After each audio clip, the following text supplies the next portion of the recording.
In 1883, in the middle of Death Valley, California, one of the most hostile environments on Earth, a team of 20 mules and 2 horses hauled a 10-ton wagon across 165 miles of waterless desert.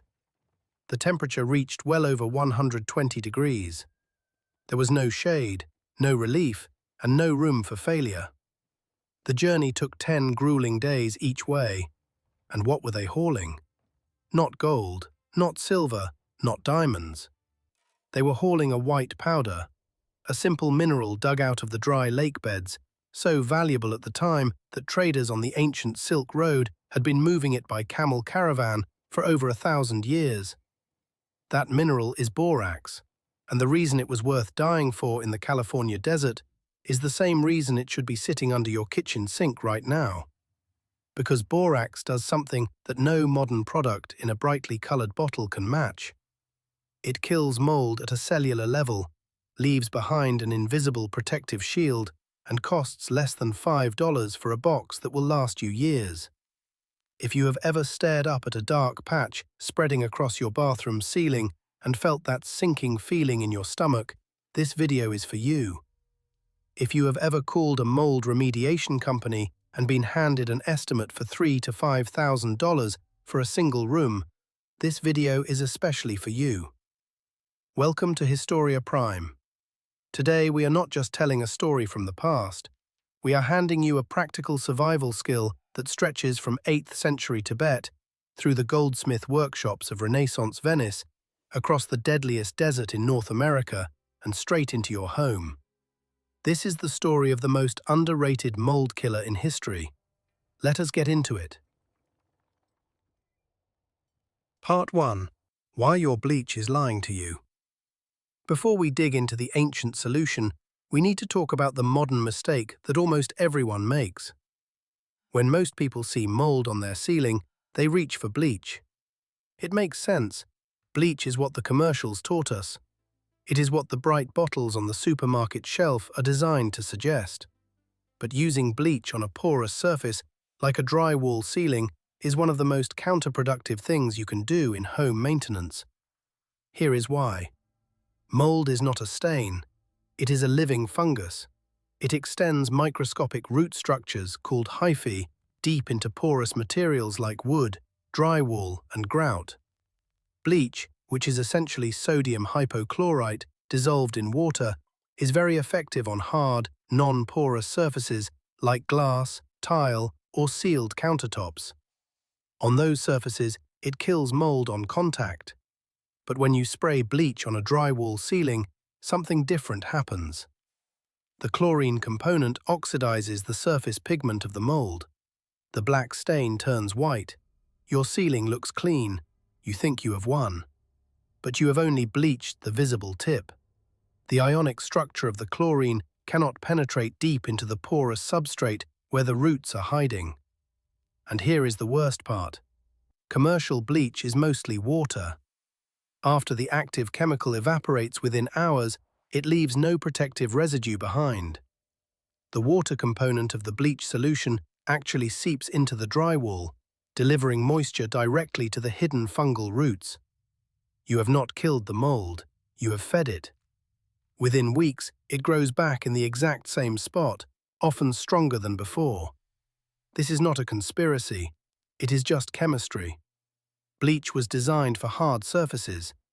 Using it on drywall is like using a hammer on a screw. It is the wrong tool for the job, and understanding why it fails is the first step toward finding what actually works. Part 2. The White Gold of the Silk Road. Now let me take you back over 1,200 years. Picture the harsh, wind-swept, dry lake beds of 8th century Tibet, high in the Himalayas. Traders moving along the Silk Road discovered a strange white mineral crust left behind by evaporated water. It looked like ordinary salt, but it behaved nothing like it. This mineral could clean metal surfaces so thoroughly that molten gold bonded perfectly during soldering. It could preserve animal hides, preventing rot even in the harshest conditions. And it killed fungus on contact without producing toxic fumes. The Tibetans called it tingkal. They loaded it onto camel caravans and sent it westward across the ancient trade routes. By the time it reached Persia and Arabia, goldsmiths guarded it as a closely held trade secret. Ancient Egyptians used similar borate compounds in their embalming processes to protect the bodies of pharaohs from decay. Roman craftsmen applied it to ceramic glazes, creating vessels so durable that archaeologists still pull them intact from the earth today. For centuries, this mineral, sodium tetraborate, commonly known as borax, was one of the rarest and most expensive substances in the known world. Tibet was virtually the only commercial source. Its scarcity made it extraordinarily valuable. Venetian glassmakers on the island of Murano built entire industries around their access to it. For over 600 years, this single mineral shaped European metallurgy, ceramics, and preservation technology. Then something changed. In 1856, a geologist named John Veitch discovered massive deposits of borax in the California desert. Suddenly, the rarest cleaning mineral on Earth was sitting in American soil. In 1881, prospectors Aaron and Rosie Winters confirmed borax deposits in Death Valley using what became known as the green flame test. When you heat borax, it burns with a distinctive green flame. Their discovery sparked a boom. By 1883, the Harmony Borax Works was established, and the legendary 20-mule team hauling operations began. Those teams dragged 10-ton wagons across 165 miles of the most punishing terrain on the continent to reach the nearest railroad. It was one of the most remarkable logistics operations of the 19th century, and it transformed borax from an exotic luxury into an affordable household staple.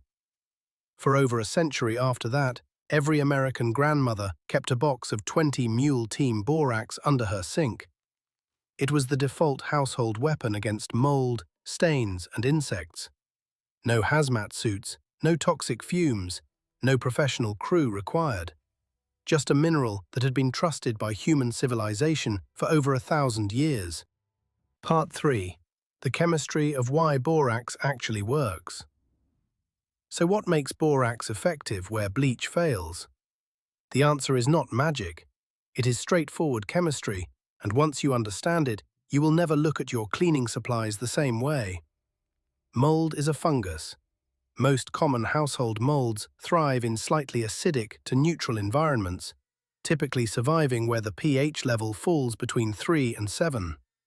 Borax, however, is a naturally occurring alkaline salt with a pH of approximately 9.3. When you dissolve borax in hot water and apply it to a moldy surface, you are flooding an acid-loving organism with a highly alkaline solution. The pH shift is catastrophic for the fungus. It pushes the environment far outside the range where mold can survive and reproduce, including the commonly dreaded Stachybotrys chartarum, the mold species often called toxic black mold. But borax does more than just shift the pH. Its alkaline chemistry disrupts fungal cell membranes and interferes with the biological processes that mold needs to grow. Borate compounds have well-documented antifungal properties. They are used commercially as wood preservatives, specifically because they inhibit fungal decay, and research on borate-treated building materials has confirmed their effectiveness at preventing mold colonization. And here is the part that makes borax genuinely different from bleach. When the water evaporates after application, borax does not vanish. It leaves behind a thin, invisible crystalline residue on the treated surface. This mineral residue maintains an alkaline environment that is inhospitable to mold spores. If new spores drift through the air and land on the treated surface weeks or months later, they encounter an environment where they cannot germinate, feed, or reproduce. One widely cited reference suggests that a 2.5% borax solution can completely inhibit mold growth on treated surfaces. Now, I want to be precise about this. Borax is not registered by the EPA as a fungicide. It is classified as a safer cleaning agent with antifungal properties. The distinction matters because it means the level of formal testing is different from registered pesticides. But the practical track record, both ancient and modern, is extensive. Borax has been used as an antifungal agent for literally centuries, and modern building science continues to use borate compounds for exactly this purpose. Part 4. Why nobody told you about this? If borax is so effective and so cheap, why is it not the first thing every contractor recommends? The answer is not a conspiracy. It is economics, and it is actually more interesting than any conspiracy would be. Borax is a naturally occurring mineral. You cannot patent it. No corporation can own it. There is no way to create a proprietary, trademarked version that locks homeowners into a recurring purchase cycle. A 4-pound box of 20 Mule Team Borax costs less than $5 and can treat multiple rooms. Now compare that to the alternatives. The global mold remediation service market was valued at roughly $1.2 to $1.5 billion in 2024, with North America accounting for the largest share. Professional remediation visits for a single room can cost anywhere from $2,000 to $5,000. Specialized mold sprays in premium packaging sell for $30 to $60 per bottle. These products and services have marketing budgets. They have shelf placement deals with retailers. They have sponsored segments on home improvement shows. Borax has none of that. It sits quietly in the laundry aisle, unbranded and unpromoted, because there is no financial incentive for anyone to promote it. This is the same pattern we see again and again throughout history. The post-war chemical industry flooded the market with synthetic cleaning products backed by massive advertising campaigns. Borax could not compete with those marketing budgets. It was gradually pushed from the center aisle to the bottom shelf, then to the back of the store, and eventually out of public awareness entirely. Not because it stopped working, because nobody was paying to remind you it existed. But let me be fair to the professional remediation industry as well. There are genuine situations where professional help is necessary and where borax alone is not sufficient. Large-scale infestations covering more than 10 square feet, mold growing inside wall cavities or HVAC systems, structurally compromised materials, these require professional assessment and equipment that no DIY solution can replace. A good remediation company does not just clean surfaces. They identify hidden moisture sources, contain spore spread, and verify air quality after treatment. That expertise has real value. The issue is not that professional services exist. The issue is that most homeowners have never been told that for small to moderate surface mold, a $5 box of mineral powder and 30 minutes of their time can solve the problem just as effectively as a multi-thousand-dollar professional visit.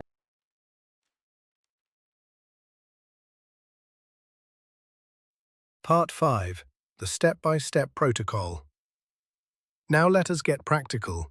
Here is exactly how to use borax to treat ceiling mold, step by step. First, identify and fix the moisture source. This is the most important step, and no amount of borax can substitute for it.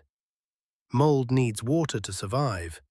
If you have an active roof leak, a busted pipe, or chronic condensation from poor ventilation, you must fix that first. If you skip this step, the mold will come back regardless of what you treat it with. Also, check the structural integrity of the drywall. If the ceiling is soft, crumbling, or sagging, the material is too far gone. It needs to be cut out and replaced. Borax treats living mold on intact surfaces. It does not resurrect dead building materials. Second, protect yourself. When you disturb mold, it releases millions of microscopic spores into the air. Wear a NIOSH-approved N95 respirator or dust mask to protect your lungs. Wear unvented safety goggles and rubber or nitrile gloves. Open a window to ventilate the room, but do not point a fan directly at the mold, which just scatters spores throughout the house. Third, prepare the solution. In the laundry aisle of almost any grocery or hardware store, look for a box of sodium tetraborate. usually sold as 20 Mule Team Borax. A 4-pound box costs under $5. Dissolve 1 cup of borax powder into 1 gallon of hot water. Stir vigorously until the powder is completely dissolved and the liquid is clear. The hot water is important because it helps the borax dissolve fully and improves penetration into the surface. Fourth, apply the solution. Pour it into a spray bottle. Saturate the moldy area completely. The surface needs to be visibly wet so the alkaline solution can soak into the microscopic pores of the paint and drywall. Fifth, let it work. Allow the solution to sit for 15 to 20 minutes. This is when the alkaline pH is disrupting the fungal cell structures and starving the organism. Sixth, scrub and remove. Use a stiff bristle brush or heavy-duty sponge to scrub the treated area. The dead mold will lift off the surface. Wipe away the residue with disposable rags or paper towels. Seventh, and this is the most critical step, do not rinse the ceiling. Let it air dry completely with the borax residue still on the surface.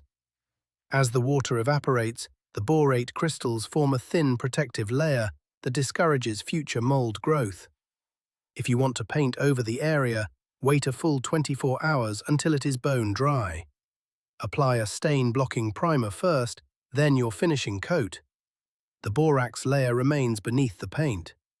The total cost for treating an average bathroom ceiling, roughly $1 to $2 in borax, a spray bottle you probably already own, and about 30 minutes of your time.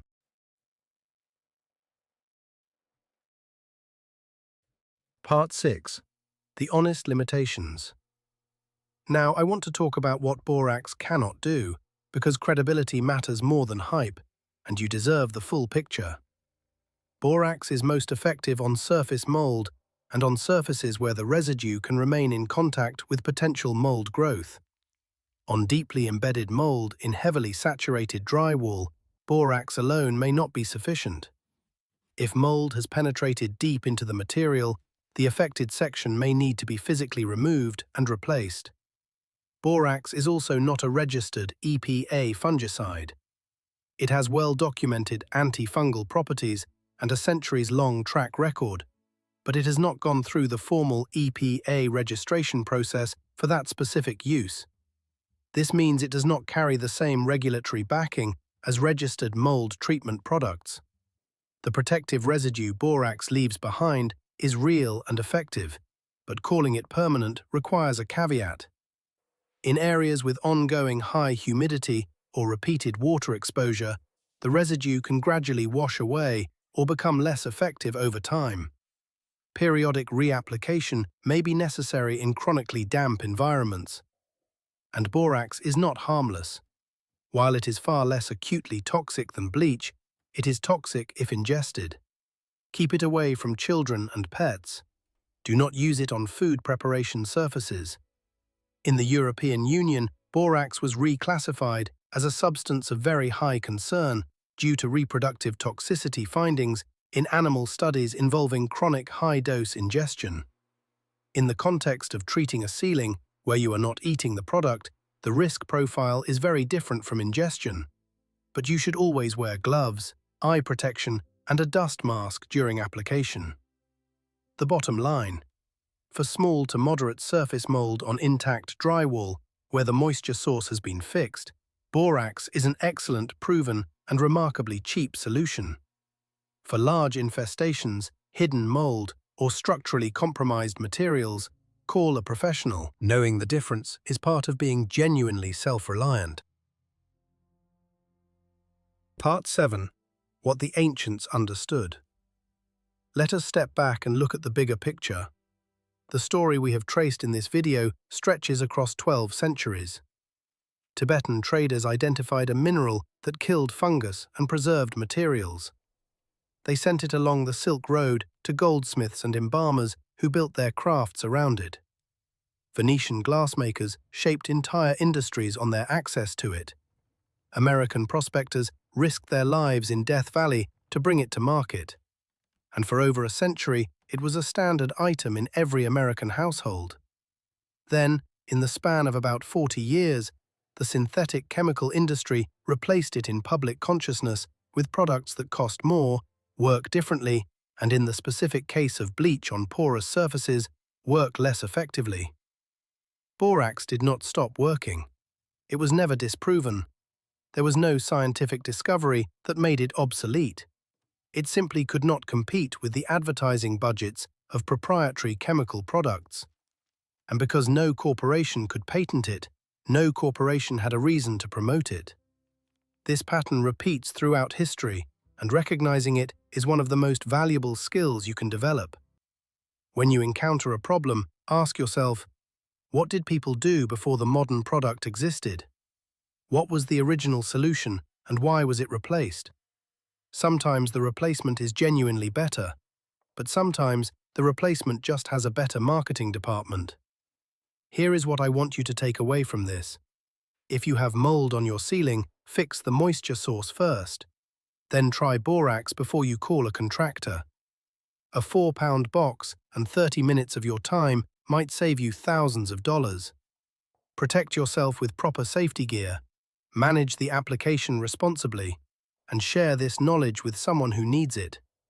The mineral that built ancient empires, survived the Silk Road, and conquered Death Valley is still sitting in the laundry aisle, waiting to be remembered. Thank you for watching.